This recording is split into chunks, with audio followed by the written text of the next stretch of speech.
Hi, beautiful. Welcome to EBINOTTI Official. I am EBINOTTI, and today we're doing the zodiac readings. So we're reading the moon cycle. The full moon is currently in Leo. These are general readings, timeless readings, so please just take what resonates and show up whenever the messages call to you. But we are breaking down this full moon with the zodiac signs, and today we are reading the zodiac sign of Capricorn. Okay, so whether your sun, moon is in Capricorn, any of your birth chart placements, or you just want to tap into, learn from, align to the archetype of Capricorn. So first, let's talk about this moon cycle. Full moon Leo is a huge culmination energy. It's a difficult season for a lot of people in the collective because it's in Aries, interesting fire sign. It's in Aquarius season. The polarity of Leo and Aquarius, it's a difficult time mentally, psychologically. If you're in the northern hemisphere, we're in northwestern Canada, if you didn't know. But if you're in the northern hemisphere, it's the winter time. It's one of those seasons and reflection times, being February, Aquarius. It's one of those times where mentally people feel either drained or really geared up. So there's two extremes coming in for this. With the full moon of Leo being in Aquarius season, I almost just said Aries again. So fire energy coming in really strong. We're ready to move forward. We're ready to get on with it. And that's kind of what I'm getting to. Fear can get in the way of this. It can be crippling under this full moon. You might be seeing that around you, or you might be going through it. Personally, I'm intuiting right now for the collective that it's going on around them more so than within them. Okay, so Capricorn, let's talk about the zodiac sign of Capricorn. The eldest of the earth element signs, that's you for this reading in any way that you're lining up to that. Capricorn gets a bad rap as being satanic. It's not. Anything at this point within the collective and the timeline, if you didn't know, let me be the one to tell you anything can be satanic nowadays. Okay, that magic, that alignment is available to anybody. We know that. So we'll see in what way that comes up for Capricorn. But for the most part, we're getting into the deepest and wisest of the earth elements, which is the reputation that Capricorn never gets credit for. And you probably are feeling that. So where credit is due, you can expect the payoff to be a spiritual alignment, meaning it could be the money, it could be the thing, but it might not be the validation, the apology, all that stuff that you expect people to be honorable enough and brave enough to face. But it is full moon Leo, so bravery is a choice. People have to make it on their own. You know all about that, Capricorn. So let's get into your reading. As you can see, we've got a couple of oracle decks picked out for you. We'll talk about them as we get into them. And the tarot deck we're choosing today is the Crow Tarot. Love that for us. A little bit of kyanite was being called, so I've got a little kyanite wand here that I'm going to be picking up and waving around. And this beautiful new moon agate. Love that for us. A little bit of sparkle, a little bit of feminine, letting us know that the new moon is approaching very quickly. Okay, if you're watching this when it comes out, we just crossed into Pisces season, so we're already there. We're already moving. It's already happening. That being said, let's start with some feminine energy with the Goddess Oracle and get your reading. Capricorn for full moon Leo. New moon Pisces is coming. It's about a week away. We're right in the middle here. So you're pretty, what's the word I'm looking for here? You're a pioneer when it comes to the collective. You tend to adopt things quickly. Might be a bit of a curse energy you're feeling with that, where you're the one who sees it first. You're the one who gets it first. You line up first, and everyone else kind of takes their time around you. So looking for a little bit of a peer, needing a bit of a peer review, peer energy, peer alignment going on here, where it's equals aligning and not, I hate to say it this way, but lesser than, okay? People that need your help, or that you have to give to because they can't really kind of give in that same way to you. They might give in other ways. Of course people do, right? Oops, sorry for knocking the camera. Okay. The Goddess Oracle. Let's see. We don't usually take it that way, and I still want to split to get the bottom of the deck, but we will take that as a card for you, and we'll shuffle out one more and get you an extra. Lots of goddess energy wanting to talk to you. Sarah Dwin, Death and Rebirth on the bottom to get us started. Shape-shifting with Vila. Okay. Shapeshifter energy coming in as a bit of a maiden, a little dark on this energy right now. Shapeshifting, not the most trustworthy feeling energy, so feeling a little bit like a warning. I kind of like that with Sarah Dwin out here. We will talk about her in just a second, but I want to shuffle up and get your card. Thought we had it there, but not quite. Sarah Dwin, the cycles, those moon cycles looking very, very strong in that imagery with the cauldron. Again, feeling a little bit dark, a little cursed. Are you feeling cursed right now, Capricorn? Or just like people don't get it, you know, like really not in alignment, or feeling like you wish you were so much farther ahead? Because the original message of the timeline is Aries, Aries, Aries keeps coming up, and that's right around the corner. That's a few weeks away, okay? If you're watching this when it first comes out, and if not, it's even closer, even more available. And nothing says that just because something is out in front of the collective, that you can't have it now. It's funny because I saw Kali as we were shuffling and getting ready to pull from this deck. I saw Kali popping quite a bit. We're actually going to leave them stacked like that. Let's talk about your theme on the bottom. Wow, Sophia with wisdom. Okay, under full moon Leo, we also read the elements. We break down a little bit more in depth, a little more, you know, less than novice, but all are welcome to the readings. And we saw Sophia with her wisdom and this divine feminine type of energy coming through. So you might really need to tap into your feminine aspects here a little bit, Capricorn, which might not be your go-to, but it's, you know, don't sell yourself short in this one. You do have the capability. But here, the fear, Kali, it's feeling a lot like others around you, kind of being, what's the word? I don't want to be too harsh about it. It's like people, death and rebirth, you know, it's a part of life. You'd think people would just tap into that and kind of get it off their chest, but everybody at some point is going to face their fears around death. The death and rebirth cycle is the most powerful one that we all have to face, no matter what our intentions out here. And that's kind of how this is feeling. It's feeling pretty cosmic, as Kali's showing us. This goes deep, and it's cultural, and it's something that we have to face in different ways. So the cycle's coming up in a big way here again. Sarah Dwin, death and rebirth. Now I really want to see what the dragons have to say about it. So let's shuffle those next and see. Okay, let's take a nice deep breath because we were feeling very congested, oppressed. There's an oppression energy coming in here. It's feeling tense. It's feeling tense, Capricorn. So let's take a nice deep breath and get centered in this energy together.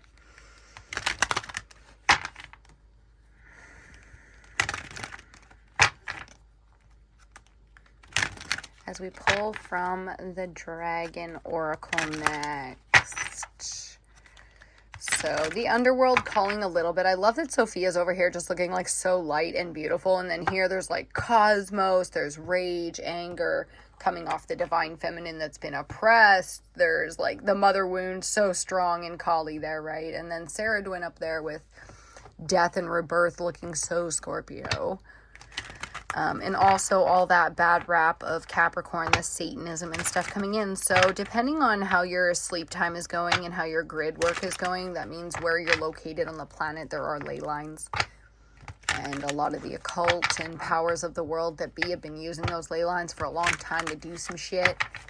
And if you don't know anything about that, that might just be where the death and rebirth cycle around you. I can't wait to see your tarot cards here. But the death and rebirth cycle around you might be a little bit kind of chaotic. There might be some real shit going on in your family, your friends, your inner circle, and you're, you know, being faced with that.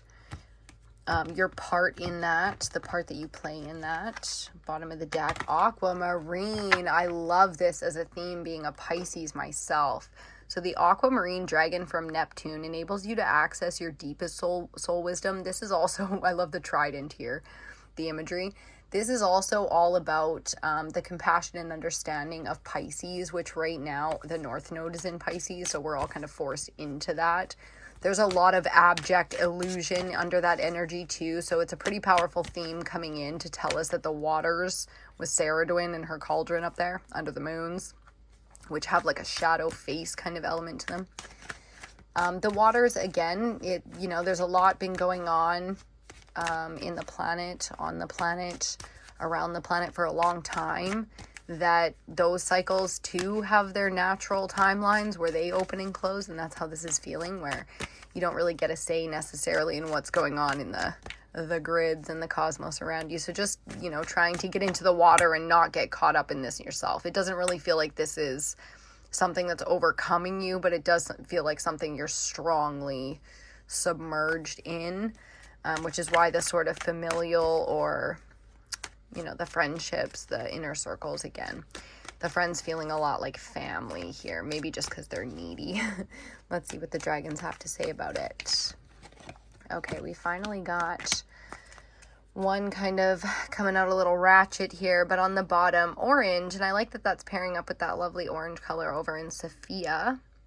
Orange brings soul families and communities together.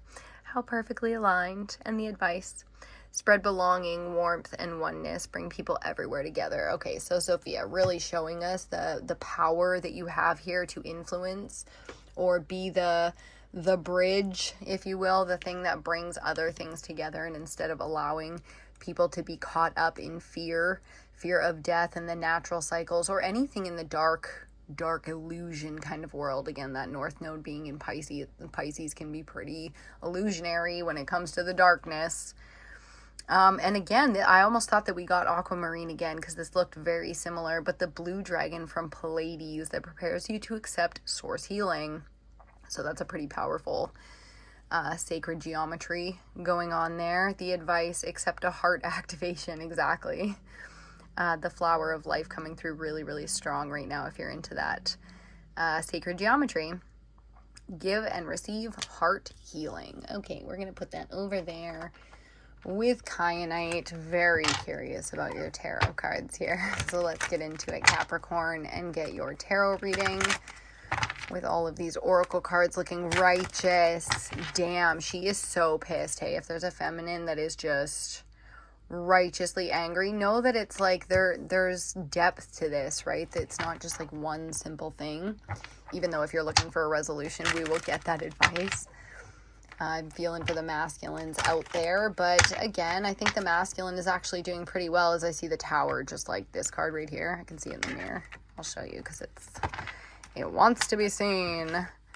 Bang, the Tower, looking orange as well. So the masculine kind of understanding, and Sophia wisdom is the divine feminine, the eldest. So the counterpart to these energies, if this is the dark twin, Sophia is the light one. You know what I'm saying? So, playing a little bit of the Gemini game here. I like it. Bottom of the deck, Queen of Wands, also twinning. With the two lions perfectly mirrored there. So, okay, fire. Let's talk about it. Capricorn, this is full moon Leo that we are reading, and that's why this is so relevant. The fire energy coming in here, because there's a lot of rage and anger in the collective. It's not just one archetype or, one gender that's dealing with this. It's a lot of different people in a lot of different ways, because the oppression of the feminine here, this victimhood, is cosmic. It does go through all cultures. It transcends all discrimination. The only differential is the feminine. Because even where here the masculine has been victimized, it still feels for its victimed mother or its persecuted mother, abused mother.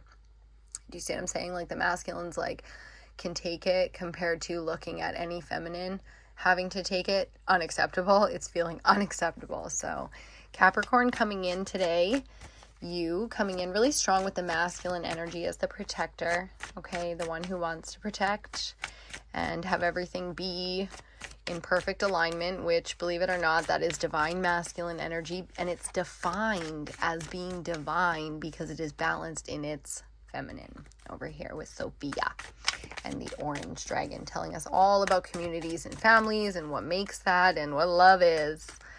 Oh yeah, getting real soggy with it. So that's what it is. That's where we get into the balance here. We bring a little bit of water, a little bit of compassion, understanding, and that eternal wisdom, that life-giving energy of water into it. That's what life is for, is about. It's the value. It's the reason life is worth living. So a lot of shit going on in the collective. We'll start right here. Okay, the Page of Pentacles, Capricorn for full moon Leo. I love this. The pages are messengers, and the earth energy is exactly what we're looking for with Capricorn. So we get to start something new here. Looking for a resource, looking for a resourceful message, a valuable message, you know? Something coming in that actually put something physical into your fucking hand that you needed. Be it education, money, a piece of something that you need for something to finish. Okay, so resources coming in really strong here. And the beginning of something, if you're looking for that beginning energy. Second card out, the Three of Cups. Very supportive, very feminine, feeling very blue dragon from Pleiades up in here with the heart activation, if you remember how soggy that was. So this is the celebration. When something beautiful happens, let's say, oh, you get the acceptance letter. Oh, you get the resource that you exactly needed coming in perfectly for you in perfect alignment, perfect timing. That's worth celebrating, and that's what this is. 3 full cups means there's 3 energies here, you and 2 others, that are beautifully aligned and celebrating for you, supporting for you, okay? And that's after the message is received or the new beginning is, you know, accepted, signed, whatever. Oh, yikes. Okay, yikes. Yeah, I said it. Central energy, 7 of Swords. Okay, here's where this side of the altar starts to make a little bit more sense. Central energy, 7 of Swords. Now we have to see this card. Don't worry, we're not done. Temperance. Okay, thank God. Major Arcana number 14. Here's where we get major with it. So 7 of Swords is not, it's a lying, cheating, stealing. It's a really deceptive energy. It's gone dark. You know, it's fear-based, absolutely. We can understand how and why people betray us in this way because we have betrayed others in this way or ourselves as well. It's taking without thinking. It's hurting without being aware, or if you're aware, it's like being so self-absorbed or afraid because death and rebirth are so real out here, right? It's like, it's not criminal activity, it's the betrayal of your morals, yourself, so we don't want to transition from a beautiful beginning and a celebration into this energy, but when we align to beautiful new beginnings and we get celebrations, other people in janky ass energy get an opportunity. Let's call it what it is. From spirit, it's an opportunity to do better, and they don't always do better. So just know that where people are really fucking up around you right now, this card, Temperance, being major arcana on the deck for you, this is really talking about how and where, you know, there are angels and demons out here influencing people, and spirit guides us all. So people slip, you know, and this is an alchemy type of energy. So you can embody this energy if you want to, you know, forgive where it's family, or understand how people get really scared in their own stuff and they might say things or lash out at you, as opposed to this being like some huge fucking altering betrayal. It might be something a little bit more minor. This is minor arcana, right? So the big thing here is the healing that is available because of action taken, because of, you know, this type of exposure of a lie or a truth coming out that exposed an old lie, something like that. It can be from the past, right? So with cycles up here, it could be within the family, within the elders and the youth. So really taking it through. Ooh, that was quick, wasn't it? And on the bottom, wow. Major Arcana number 4, the Emperor, Divine Masculine, to finalize this reading. But let's talk about your, you see it? Let's leave it, because that just happened, right? Everything that happens in a reading is for the reading. So 5th and final card out right here. We're going to talk about this first, the 6 of Swords. Because we have the 7 of Swords centrally, this needs to be discussed right away. It's not a backwards progression from the 7 to the 6. We can move in sequence and move forward by going backwards. So understanding why someone made the decision they did, or betrayed you the way they did, or giving yourself this kind of grace and understanding is the alchemy. It's how we move from stormy, crazy conditions into a much cooler, calmer, serene state. And that's what the Emperor is all about. So the Emperor talks to us excuse me, the Emperor talks to us about being the eldest, wisest of the kings. He rules over kings. Kings rule over kingdoms and people and resources and finances and yada yada. And it's not that when you level up or, outgrow the king status that you retire. That's not what Emperor does. The Emperor is the king of the kings. So he is the council, the wise one, I'm hearing oracle, consultant. So there's no such thing as retirement in this game, is kind of how this is feeling. And I love that we see the Fool underneath, as well as the Magician, looking just righteous here. The Magician, again, divine masculine energy, where you get the Emperor of Major Arcana being number 4. The Magician is number 1, okay? And the Fool is technically 0, but that just means it can pop up anywhere. So there's so many different synchronicities here. The Emperor being 4 and the Magician being 1 equals 5. Temperance being 14, 1 and 4 breaking down to a 5. The Fool being the trump card, you can call it a 555 type of energy here. So really big change available to you under full moon Leo. It's about a 2-week period that we're about halfway through, but the timeline doesn't matter. If you need the 2 weeks, you get it. If a week is enough, perfect. And if you don't want it to last a week and you want this to be now, it's now. Okay. That's how this kind of exposure goes, especially with the Magician out here. He is the alchemist. Okay. So he does the calling the shots, if you will. I just heard with the timeline, and I love that because Temperance really is a time, kind of divine timing type of energy, this kind of alchemy that's coming in for you between these two sort of intense forces. Whether or not it's a physical thing that's happening or something in the mental. So there's a real emotional kind of force behind all of this. Even this 6 of Swords is feeling very water-based. And I think that's just because of whatever this churning is. There's been a churning. This is an influence energy over here that's been churning for a while, which is why somebody here is completely getting taken by it, or at least having to face their demons. And that's how heavy it is for them to not betray you or themselves, or that could be happening to you. It's this heavy, right? Whether they make the call to betray you or not, or they overcome it, it's this heavy. And that's the appreciation. You almost want to see this. If it's not you and it's somebody in your inner circles, we got Pages out here, which is a much more not a peer to peer. You're the fucking Emperor and there's a Page. That's not a peer to peer relationship. You know what I'm saying? I was gonna say, you need some, you need some peer relationship and support here. And you get it spiritually, but really, and in the feminine, if you're masculine too, being the Emperor, you get it in the feminine, but you really have to kind of choose it and allow it, because you can cause all kinds of stagnancy being as strong of a masculine as that is. It's a very dominant force here. So we want to be a little bit careful. We want this to be exposed so we can help. We can be the one who brings in the type of elder, divine masculine wisdom that really heals situations generationally, is what I just heard, which is perfect.